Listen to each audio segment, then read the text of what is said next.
La Banque du Léman et son offre en ligne dédiée aux frontaliers vous présentent Ensemble.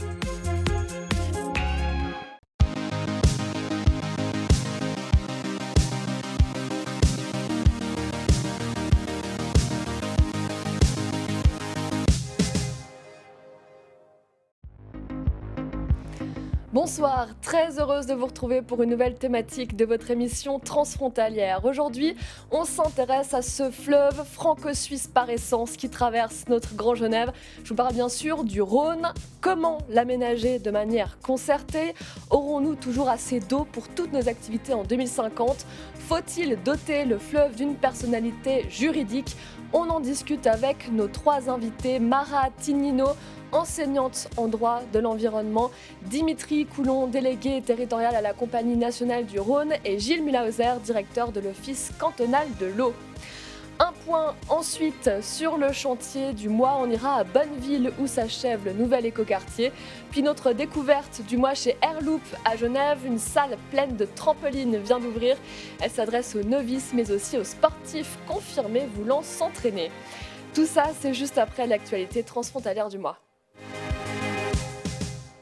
L'agglomération d'Annemasse ne veut plus construire pour les Genevois. Elle veut freiner la construction de logements et accueillir moins de frontaliers, comme indiqué par nos confrères du Messager. Annemasse veut ramener sa croissance de population de 2,1% par an à 1,2%. Le nouveau quartier de Belle-Terre a été inauguré fin septembre. Le site, anciennement appelé Communaux d'Ambilly, accueillera 670 logements. Les premières procédures sur ce projet de quartier remontent à 1989. Attendre et évaluer le dispositif existant. Voilà en résumé la réponse du Conseil d'État genevois à la pétition demandant d'agir sur le trafic aux petites douanes. Genève et la France voisine s'étaient mis d'accord en 2018 pour fixer une baisse de trafic. Les objectifs ne sont pas atteints actuellement, mais le Conseil d'État estime qu'une route d'évitement aurait trop d'impact environnemental. Il veut miser sur les dispositifs mis en place récemment, comme le bus avec parking relais à Viry et les feux installés récemment. Visage du Léman Express, c'est la nouvelle exposition itinérante du Grand Genève.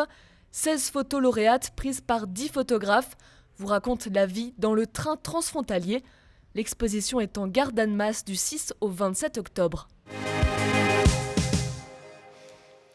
L'eau ne manque pas dans notre région. C'est un constat qu'on peut faire sans problème, notamment grâce au Rhône, un fleuve aménagé pour servir nos activités, mais qui doit aussi être respecté. On en discute avec nos invités. Bonsoir à tous les trois. Bonsoir. Bonsoir. La 10e session internationale sur l'avenir des grands fleuves vient de se conclure en Suisse. Gilles Mühlhauser, qu'est-ce que ça donne comme signal d'organiser cette conférence ici ? Alors, ça donne un signal important parce que ce qu'on entend par la voix des autres, par la voix de ceux qui viennent du monde entier pour prendre connaissance de ce qui se passe sur le Rhône, grâce aux actions de la France et aux actions de la Suisse, permet en fait d'avoir une lecture dans laquelle au quotidien on a tendance à oublier des choses qui deviennent des évidences pour nous et qui en fait sont mises en valeur par nos collègues experts du monde entier. Quel est le grand point que vous retirez de cette session ?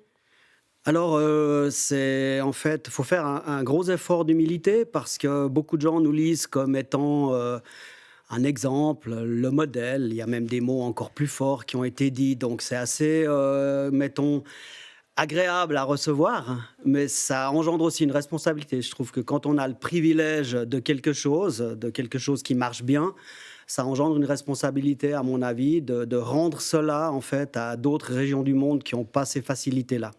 Dimitri Coulon, vous êtes délégué territorial à la Compagnie nationale du Rhône. Vous avez participé aussi à cette session la semaine dernière. La Compagnie nationale du Rhône, évidemment, a son importance. Quel est son rôle ? On rappelle quand même que le Rhône, il prend sa source sur le glacier en Suisse. Il arrive en bas, dans le sud de la France, c'est 800 km. Donc, en fait, vous avez une grande partie sur le territoire français.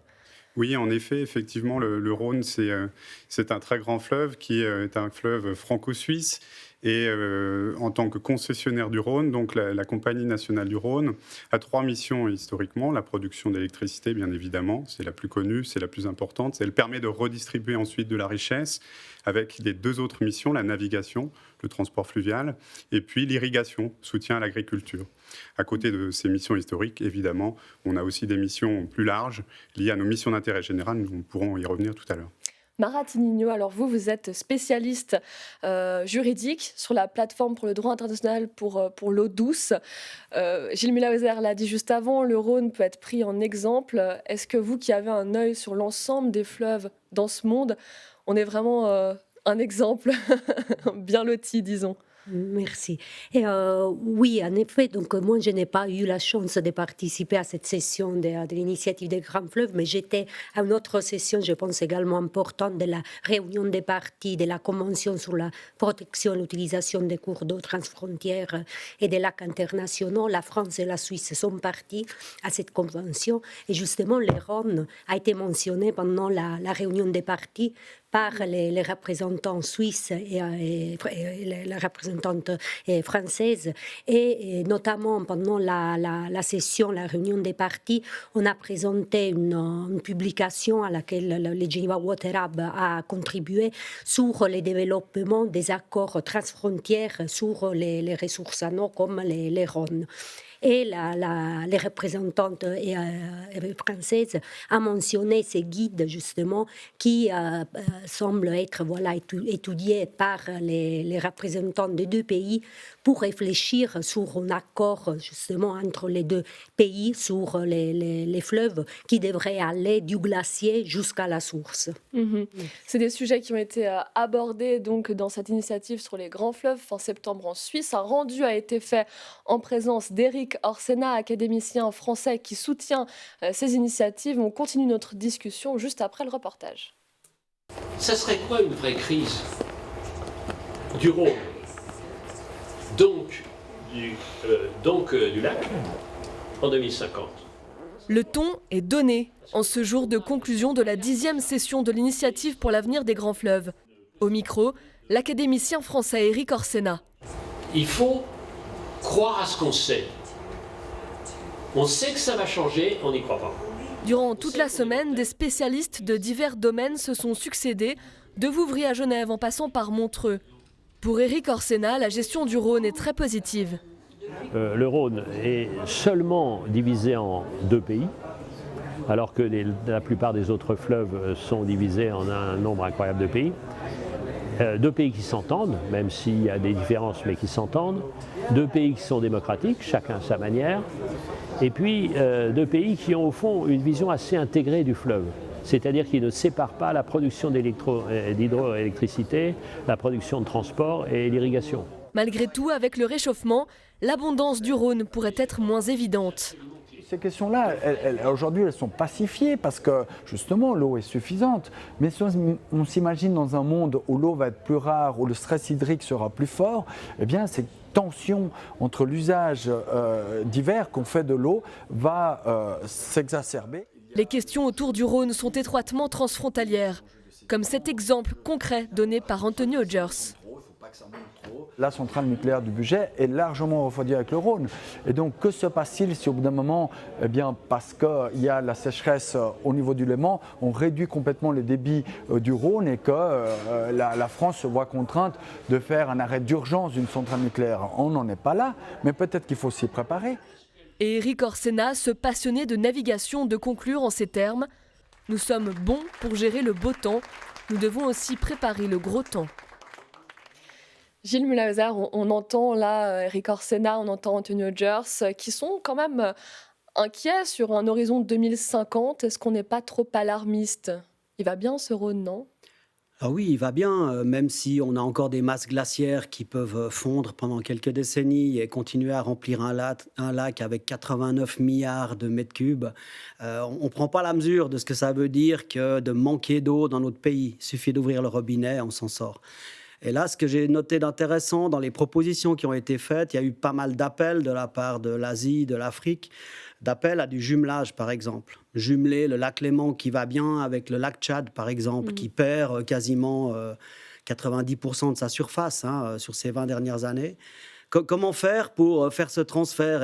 En fait, dès aujourd'hui, on peut se projeter dans des lieux qui connaissent la crise et qui peuvent nous renseigner en retour sur ce qui pourrait advenir dans les 50, 60 prochaines années. On l'a dit, le Rhône, ce fleuve, on est plus ou moins obligé de l'utiliser pour nos activités humaines.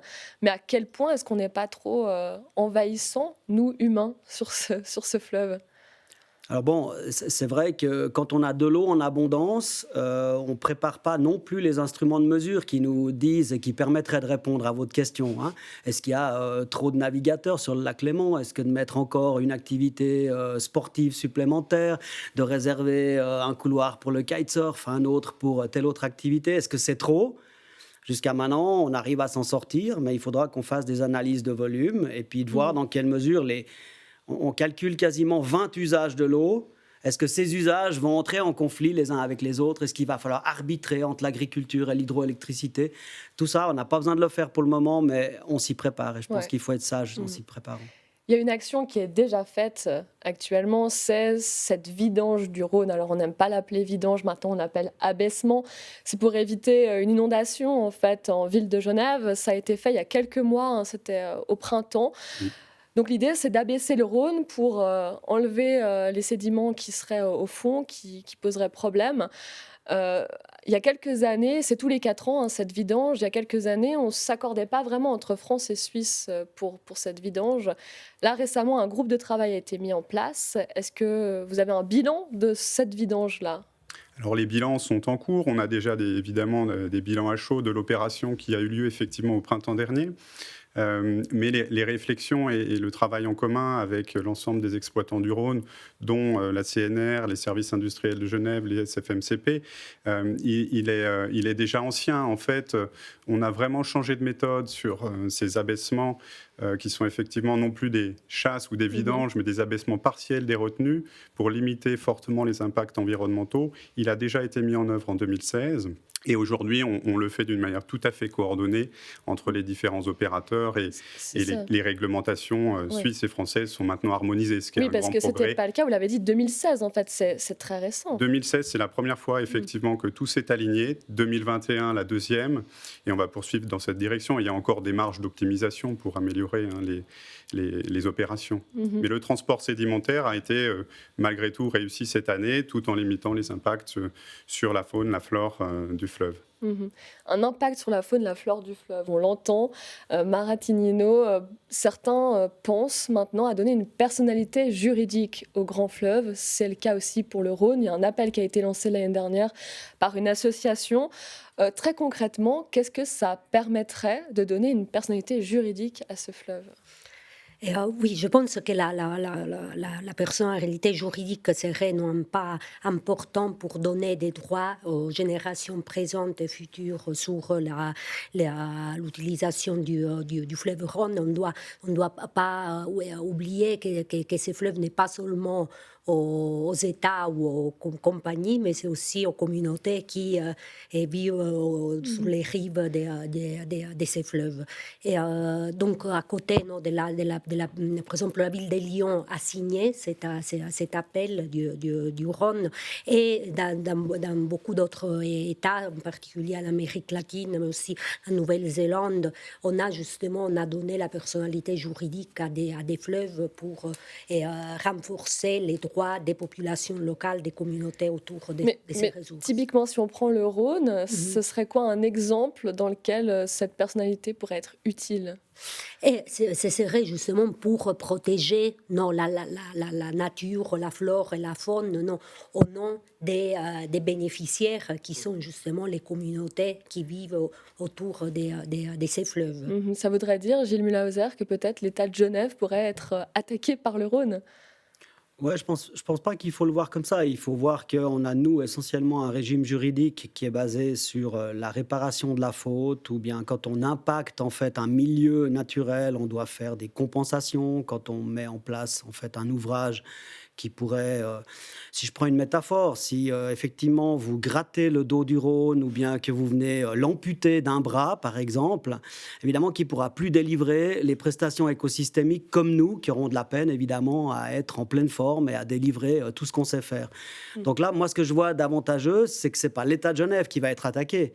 C'est que c'est potentiellement l'être vivant qui ne peut plus délivrer toutes ces prestations qui va dire « Eh, attention, si vous voulez de ma part, pour les générations futures, que je continue à délivrer cette prestation écosystémique, eh ben, j'aimerais qu'on en parle. Et puis, s'il y a besoin, on en parlera effectivement devant les tribunaux. » Donc moi, je le vois plutôt comme un complément au régime juridique actuel. Et puis, c'est un peu la même logique qu'en droit pénal. Il n'y a pas que le perturbateur qui doit être analysé, il y a aussi la victime dont on doit se poser des questions. Et si le Rhône est victime d'une atteinte de la part de l'homme, d'avoir la personnalité juridique permettra aussi de se demander, tiens, quelle est la gravité de ce qu'on a fait au Rhône et comment est-ce qu'on peut éventuellement y remédier. Et en attendant cette personnalité juridique, il y a d'autres choses qui peuvent être mises en place. On pense à des accords transfrontaliers. Vous vous intéressez aussi, Dimitri Coulon, à ces zones humides. Alors expliquez-nous cet accord potentiel transfrontalier. En fait, il y a un certain nombre de cadres réglementaires et de labels qui existent sur les zones humides. Et la convention Ramsar, donc, qui est là pour protéger ces zones humides, leur donner un statut et une protection particulière. Effectivement, donc, sur le secteur frontalier donc, de l'Étournel, on a déjà une première zone qui est labellisée Ramsar côté suisse et les acteurs français se posent la même question de l'autre côté de la frontière. Donc la réflexion a été engagée par le département de l'Ain et dans le cadre d'un comité de site qui réunit l'ensemble des acteurs, effectivement l'idée va être de rechercher également cette labellisation sur ce secteur et puis d'en faire du coup un label transfrontalier en réunissant ces deux aires importantes pour les zones humides du fleuve. Vous, qu'est-ce que vous aimeriez voir concrétiser comme accord transfrontalier au-delà de Ramsar? Sur quoi est-ce que vous aimeriez travailler? Je pose la question aux deux acteurs français et suisses. Ce qui est sûr, c'est qu'au-delà d'un label ou d'un accord, je dirais politique, il s'agit de mettre en œuvre des actions, et en particulier des actions de protection et de restauration. Et ça, on le fait, je dirais, tout au long de l'année. Donc, à travers nos missions d'intérêt général, on redistribue une partie de la richesse du fleuve pour les différents usages du fleuve, et y compris sur cet axe biodiversité qui est le fleuve lui-même. Donc on a déjà des choses qui ont été faites sur ce secteur de l'Étournel. Il y aura d'autres actions. L'idée, c'est de à la fois faire connaître, donc rendre aussi accessible le fleuve. Il faut certainement pas le mettre sous cloche. Pour mieux le préserver, il faut bien le connaître. Et donc ça, c'est tout le sens des actions aussi qui sont mises en place. Jim Lauser, pour conclure. Alors, moi, en tant que biologiste, évidemment que je rejoins ce qui vient d'être dit. Réhabiliter les milieux qui sont sur les bords du fleuve, dans le fleuve. Également, tout ce qui touche à l'aspect piscicole, c'est-à-dire qu'on a des barrières à la migration des poissons. On a également quelques défauts dans le substrat en fait, du fond du fleuve qui ne permet pas forcément la reproduction naturelle du poisson. Donc, toute cette dimension biologique est très importante. Parce que aussi, c'est un mot que j'ai utilisé une fois en écrivant, pour moi, le Rhône est un fil de remonte depuis la Méditerranée pour nous, les Suisses. C'est-à-dire que c'est un corridor biologique, c'est un couloir ou une artère, en fait, très importante. Et dans le territoire genevois, c'est une des artères principales de la nature genevoise. Merci beaucoup à tous les trois d'être venus parler du Rhône. On suit toutes ces actualités de très près. Merci, bonne soirée. Merci beaucoup. Merci. Et on laisse le Rhône, on s'intéresse comme d'habitude à un chantier dans le Grand Genève, à Bonneville, sur la ligne du Léman Express. Un écoquartier est en train de s'achever.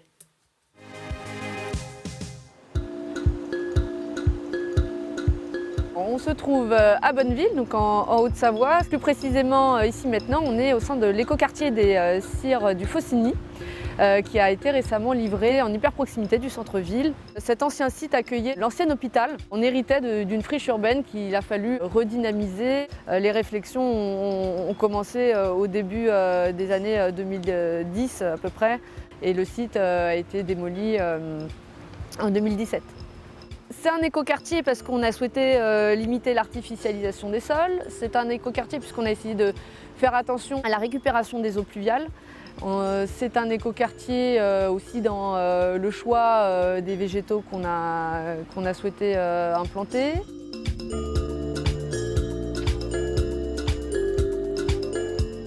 La difficulté quand même de ces travaux, c'est que mine de rien, le site est assez restreint.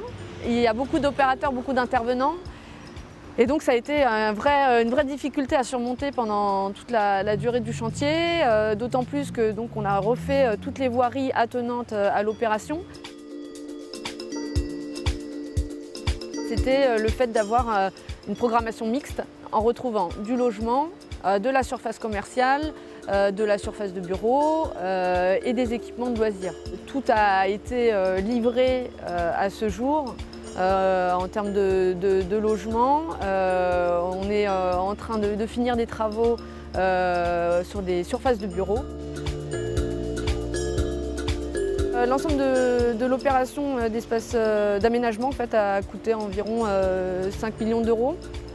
A été soutenu par la région et s'inscrit donc dans un projet de territoire qui est celui du Grand Genève.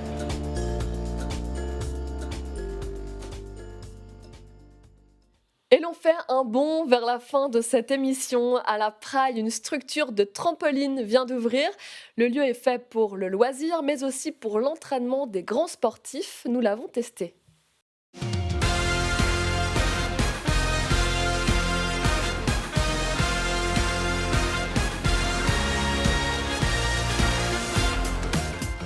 Alors bonjour Mehdi, bonjour David. Bonjour. On est dans votre nouvelle structure qui a ouvert il y a quelques semaines, Airloop.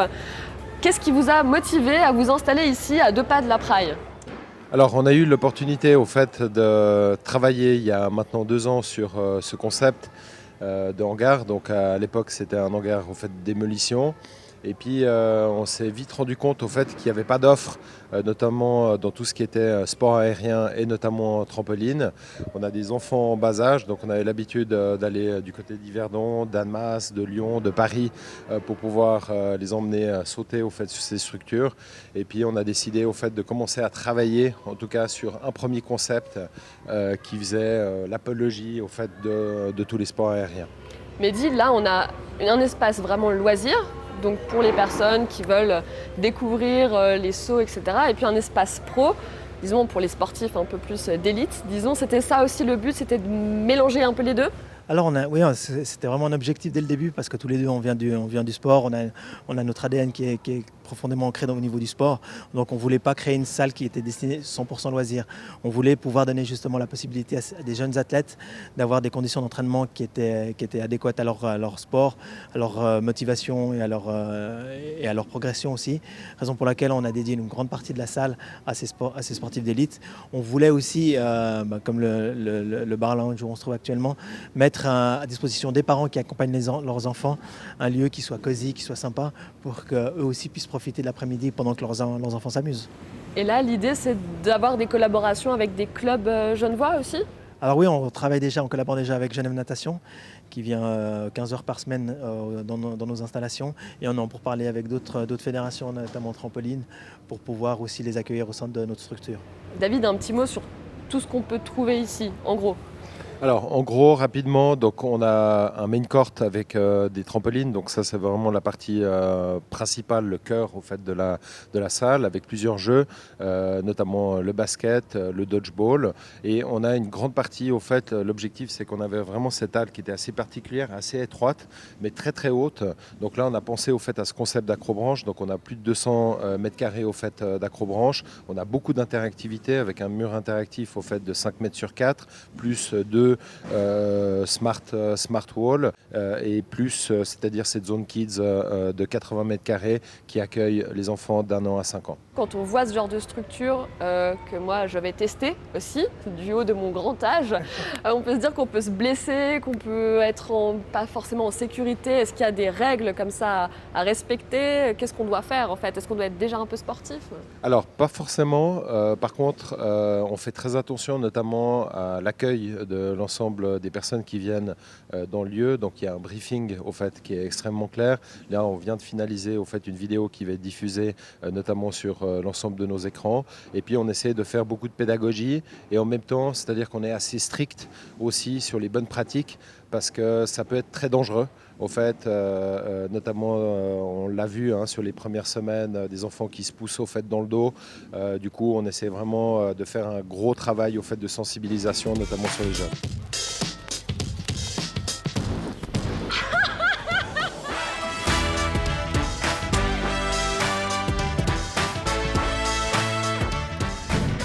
Je demande une prime de risque pour ce genre de tournage. Ah, moi, je peux pas faire ça.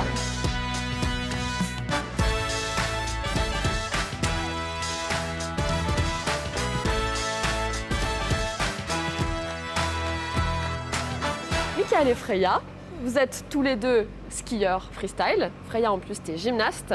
C'est la première fois que vous venez ici. Qu'est-ce que vous en pensez pour l'instant ? J'ai pu tester l'infrastructure tout à l'heure. C'est vraiment pas mal. Il y a le trampoline de gymnaste qu'on voit juste là. Puis l'airbag, il est vraiment mou. Il y a l'espace pro qui est en haut. Il y a un plongeoir et puis un trampoline pour arriver dans le bac à mousse. Ouais, moi, j'ai bien aimé. C'est une belle infrastructure pour s'entraîner. Pourquoi c'est important pour ensuite se mettre sur les pistes de ski ? C'est important parce que on saute, donc on apprend le mouvement et en fait on mémorise un peu le mouvement. Donc après c'est un peu plus simple de le faire en ski, même si c'est pas la même chose parce que on a les skis, mais on sait comment le faire et on arrive à sentir notre corps dans l'espace. Donc pour après c'est un peu plus simple. Et aussi pour la gym c'est bien parce que c'est plus simple que sur le sol, parce que c'est avec des ressorts. Et ça permet aussi d'apprendre en sécurité, j'imagine ? Ouais, justement. Avant de pratiquer sur la neige, ou bien parfois même les conditions ne permettent pas, c'est dur. Donc pour commencer à faire des figures et à apprendre, pratiquer directement sur la neige, c'est dangereux. Mais là, justement, on peut commencer à essayer d'apprendre les figures en toute sécurité. Et justement, comme ça, on se fait pas mal.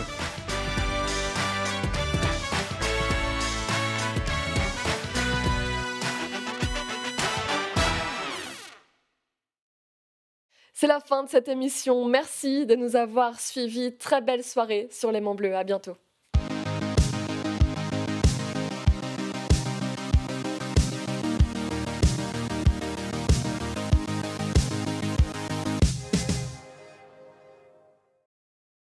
Ensemble vous a été présenté par la Banque du Léman et son offre spéciale frontalier.